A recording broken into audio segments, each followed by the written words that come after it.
Pagi, Mas Bunuk. Wah, Ya, selamat pagi. ketemu Nah, lagi di kembali Jalan jumpa. lagi. Dan Gimana? Ya. untungnya pagi ini belum terlalu ramai ya pengunjung ya di kedai kopinya ya. Jadi bisa ngobrol lebih rileks nih. Ya. Mas, udah panjang lebar di segmen yang satu. Ini saya penasaran nih. Berbisnis kopi itu bisa nggak sih menjadikan kita tuh survive gitu, menghasilkan duit banyak gitu, Mas? Atau tipsnya apa? Bagi dong. Ya. Oh ya. Ya. Sebenarnya bisa aja kalau Eh, misalkan kita sifatnya wirausaha kopi ya. mm, Tapi begini, ya. kalau di satu kedai itu hanya mengandalkan minuman kopi saja, Ya. ya mungkin agak sulit. Ya. Mm, Karena kadangkala di kedai kopi itu kan kalau sifatnya dia mengundang tamu, yang tamunya bisa minum di situ, dia nggak mungkin cuma minum 15 menit, setengah jam. Pasti kedai kopi itu juga dijadikan sebagai tempat untuk ngobrol, kumpul, atau kerja gitu kan. Nah ya, itu betul. butuh waktu, mereka pasti ya sejam, 2 jam, 3 jam gitu kan. Nah itu kalau mereka cuman mesen kopi satu cangkir aja yang harga cuman 25.000, 35.000, kan hanya juga kan, boncos juga kan Iya, kedainya kan. boncos. Iya. Iya, makanya harus ada menu sampingan ya, menu sampingan di luar kopi ya, yang makanan kecil atau makanan setengah mengenyangkan yang bisa menambah menambah omset gitu, Mas. Omset, ya. Iya, karena kedai kopi itu kan kayak sebenarnya kan kayak meeting room ya, kayak meeting room atau kayak working space ya, Ya, booking co-working space. space ya, kayak co-working space buat orang kerja, buat orang meeting, buat orang ketemu, sehingga Rendezvous ya juga ya. iya kadang-kadang harus memberikan layanan wifi gitu kan. Layanan wifi kan buah si malakama ya. Iya. Wifi-nya kenceng, tamunya nggak pergi-pergi Tamunya kan. datang empat ya, berempat, yang pesen cuma satu orang. Yang lain air putih. Iya. Gitu Mas. Jadi tetap harus ada menu lain. Menu Dan lain. menu lain pertama itu, dan kedua dia juga harus menjual biji atau bubuk kopi. Oh, jual juga. Jadi yang kopi yang jadi signature atau andalan dia itu apa, dan dia bisa, konsumen bisa bawa pulang itu buat minum di rumah gitu loh. Iya. Gitu Mas. Nah, Nah, Mas itu Bunuk yang sendiri itu. apa nih, Mas Bunuk?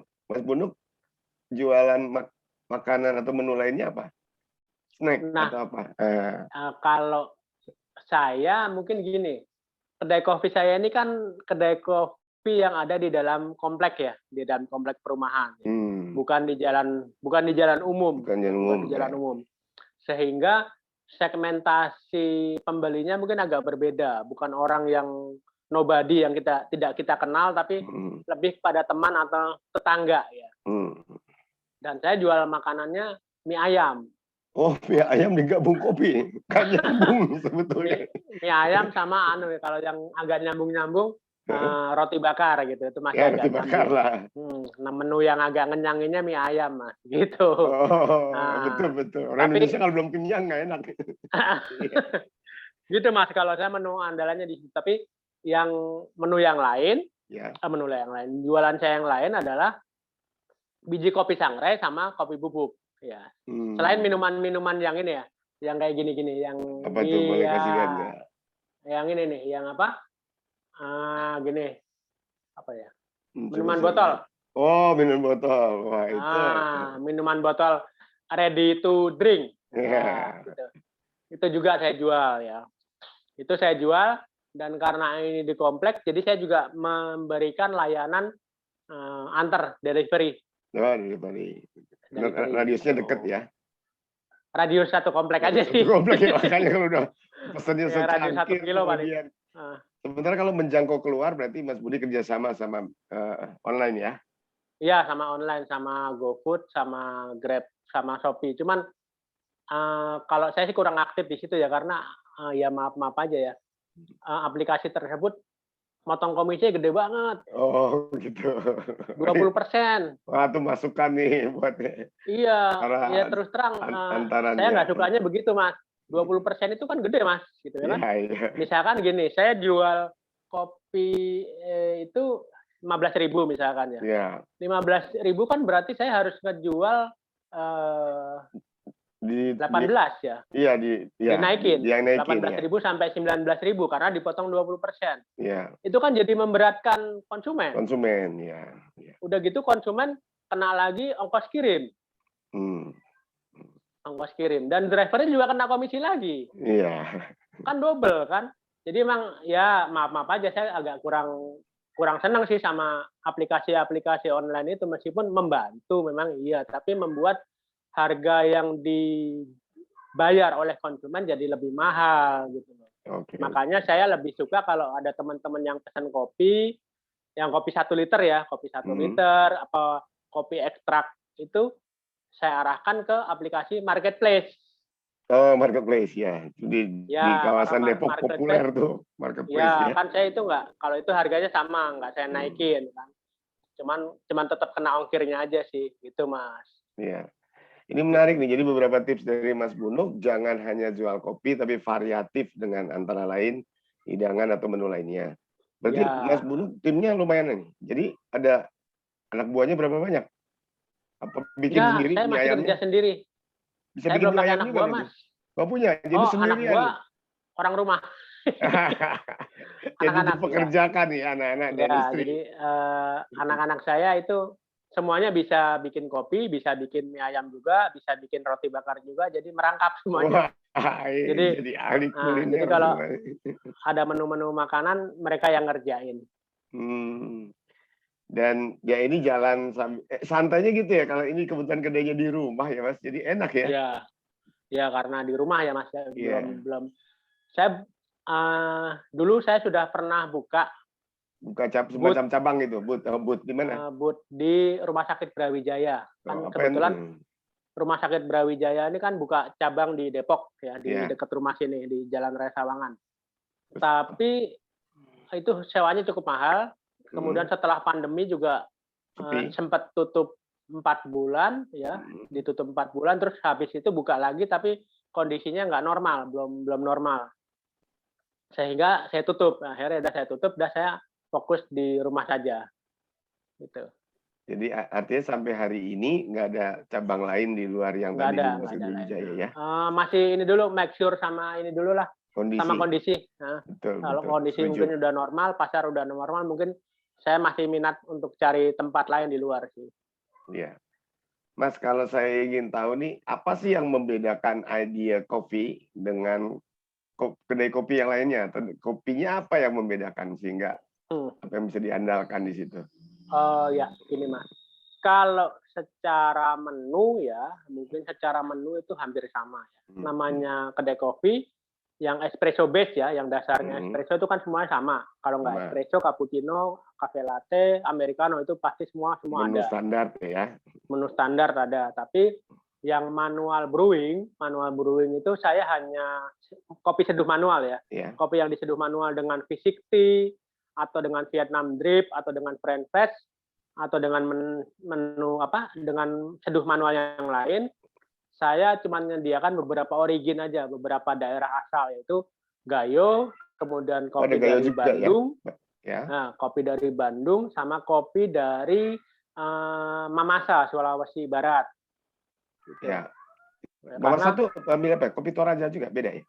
Bukan, Mamasa Sulawesi Barat. Ya, kalau bukan Sulawesi Selatan, jadi masih daerah Sulawesi. Itu untuk yang arabikanya. Sementara kalau yang robustanya, saya cuma nyediain dampit aja, Mas. Kopi dampit. Itu dari segi kopi yang diminum ya. Tapi kalau ciri khas yang lain untuk yang kopi biji ya, kopi biji atau kopi bubuk, keunggulan saya adalah saya baru roasting kalau ada pesanan. Oh, by order, ya. By order. Jadi bukan, Mas, beli kopi Gayo dong. Ada stok nggak? Jadi saya hanya ngasih stok itu kalau umur roastingnya kurang dari 2 minggu dari tanggal roasting. Jadi fresh, jadi seger. Fresh ya. Gitu. Jadi kalau udah lewat 2 minggu dari tanggal roasting, meskipun bijinya ada, saya akan roasting ulang, roasting baru lagi. Gitu. Itu pengaruh rasa ya, Mas ya? Pengaruh rasa, pengaruh rasa sama pengaruh aroma ya, karena aroma juga. Kopi biji itu durasi puncak rasa dan aromanya itu 2 sampai 1 bulan, hanya 2 sampai 1 bulan. Dengan asumsi kopi biji. Ya. Setelah lewat dari 1 bulan, kopi tersebut mengalami penurunan kualitas rasa dan aroma. Meskipun secara expired atau kadaluarsa masih boleh diminum, nggak masalah gitu. Paling yang minum saya gitu. Tapi kalau buat konsumen, buat orang yang beli, baik yang minum fresh, minum kopi, minuman berbentuk minuman atau berbentuk biji maupun bubuk, saya kasih yang fresh, yang baru, yang umur sangrainya di bawah 1 bulan. Oke, jadi Sobat Seno udah belajar nih dari Mas Budi. Saya aja udah ngambil 3 tips nih. Pertama, jangan cuma jual kopi, tapi sediakan menu yang lain gitu kan. Kedua, karena ini ada di dalam komplek, tetap ada pelayanan delivery untuk radius 1 kilo gitu Mas ya. Iya. Ya, yang ketiga, terdengar dan terkesan bahwa Mas Bunuk sangat menjaga kualitas untuk menjaga aroma dan rasa tadi ya. Gitu. Nah ini ke depan rencananya apa nih Mas? Apa Mas Budi mau besarkan kedai kopinya atau mau lebih fokus kepada program sertifikasi untuk orang lain atau mau berjalan bareng? Apa yang menjadi harapan, visi dan sebagainya Mas? Apa ya? Kalau saya gini, setelah berjalan selama hampir 5 tahun ya, hampir 5 tahun ini, memang sih kalau dibandingkan dengan pengusaha atau wirausaha kopi yang lain, mungkin terkesan saya sebagai kedai kopi saya nggak maju-maju, karena cuma punya 1 atau 2 gitu doang, gitu nggak mengembangkan waralaba atau jaringan dan belum punya banyak cabang di tempat lain. Tapi sebagai trainer ya, sebagai trainer kopi, saya sudah punya alumni lebih dari 500 orang. Oh, luar biasa ya. Jadi mungkin yang saya ingin fokuskan atau saya ingin kembangkan di bidang training, Mas, di bidang pelatihan. Jadi kalau tadinya saya cuma ngelatih untuk barista atau brewer untuk seduh kopi, nah sekarang saya sedang mempersiapkan training untuk roaster, untuk penyangrai. Penyangrainya ya. Gitu. Ya, kan tahapannya itu kan orang kalau nggak jadi setelah jadi barista dia jadi roaster ya. Kalau mau jadi sekalian ya menyangrai sendiri. Nah itu saya lagi mempersiapkan memperpanjang jam terbang, memperpanjang pengalaman, menambah ilmu supaya saya bisa ngajar orang untuk menjadi penyangrai kopi juga gitu Mas. Jadi dengan kata lain pada akhirnya itu yang diharapkan menjadi profesi utamanya ya, jadi training untuk certification prosesnya. Kedainya jalan sambil. Jadi kalau yang kedai mungkin ya kalau misalkan saya tiba-tiba ini Mas ya, tiba-tiba dapat tempat yang bagus, kemudian harganya terjangkau ya mungkin saya akan kembangkan kedai kopinya, tapi sampai saat ini sih belum sih ya, karena kondisi masih kayak gini ya udah saya fokus di ini aja lah, di pelatihannya. Jadi untuk pengembangan kedai masih wait and see, kira-kira gitu Mas ya. Ya betul, pandemi ini kan masih bikin berat juga nih bisnis ya. Bikin berat Mas, teman-teman saya banyak yang tumbang kok kalau nyewa tempat ya, kalau nyewa tempat sudah habis. Iya. Ikut urun rembuk aja nih Mas Bunuk. Mungkin kalau untuk sekarang boleh juga tuh idenya. Idea Coffee, tidak membuka cabang dimanapun. Wah, ya biar menggambarkan eksklusivitasnya ya kan. Lebih gaya dong ya. Padahal lagi ngerem ya. Oke deh. Kayak GM dulu ya. Iya, nggak buka cabang dimanapun. Nah, Mas Bunuk ini sebagai penutup diskusi kita, ada pesan-pesan nggak buat kami nih yang baru mau belajar kopi atau hal-hal yang lain untuk mengembangkan bisnis, apa yang jadi pesannya Mas Bunuk nih supaya nggak salah langkah nih Sobat Seno kalau mau mengembangkan kopi. Menurut saya gini, kopi itu dari hulu ke hilir itu kan bidangnya banyak Mas ya. Ada petani, kemudian ada prosesor, habis itu mungkin ada trader lah ya, yang mengumpulkan green bean terus dijual lagi. Terus ada roaster atau penyangrai.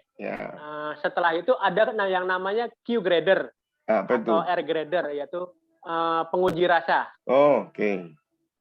Penguji rasa yang berlisensi itu kan itu juga satu profesi sendiri. Baru di bawahnya ada barista atau brewer ya. Nah, itu bidangnya banyak dari hulu ke hilir. Nah, itu peluangnya masih terbuka sampai saat ini masih luas, masih banyak. Ya, karena pertama, Indonesia adalah produsen kopi nomor 4. Ya. Ya, nomor 4 di dunia. 4 di dunia. Masih perlu diserap kopinya, Mas. Ya. Nah, sebaiknya sih tingkat konsumsi kopi kita secara nasional itu kan masih rendah, ya, per kapita per tahunnya, ya, masih di bawah 1,5 kilo di bawah kepala per kapita per tahun. Ya.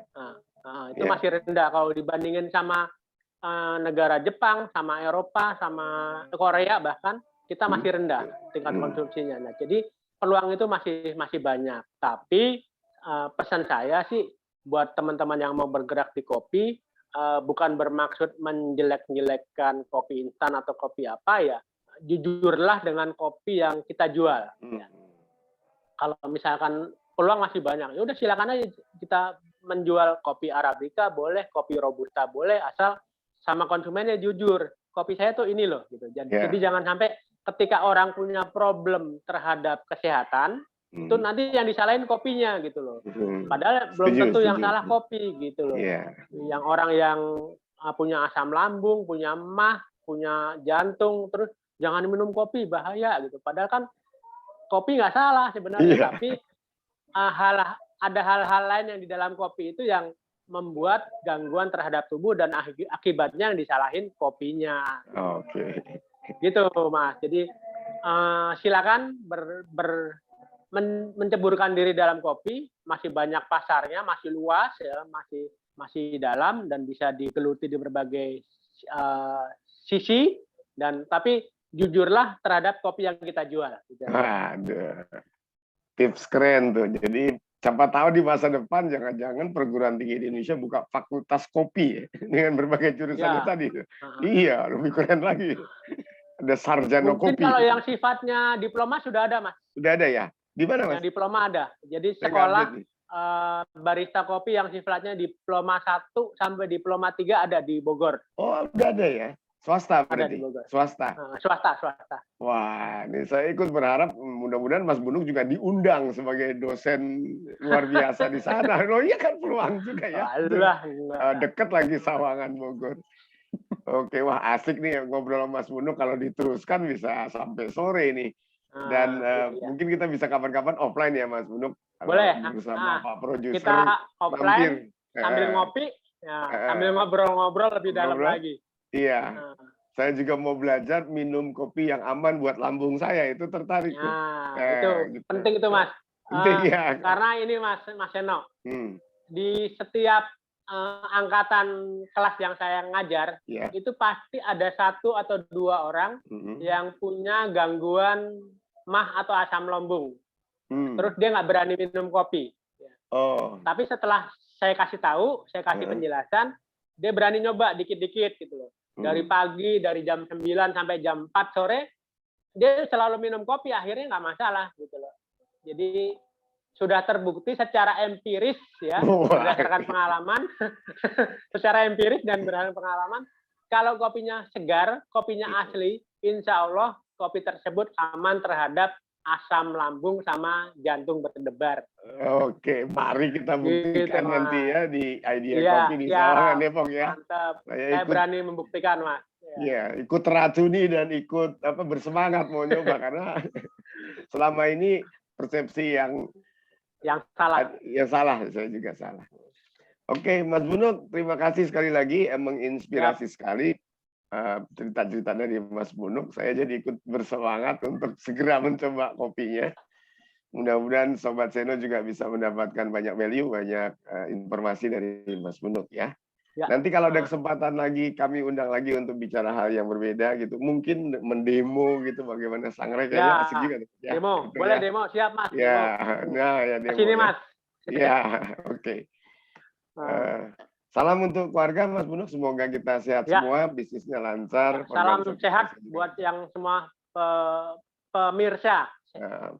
Sobat Seno, Sobat Seno. Sobat Seno. Iya. Oke, Mas Bunuk. Selamat berhari Minggu. Ya. Assalamualaikum warahmatullahi wabarakatuh. Waalaikumsalam warahmatullahi wabarakatuh. Selamat siang, salam sehat semua.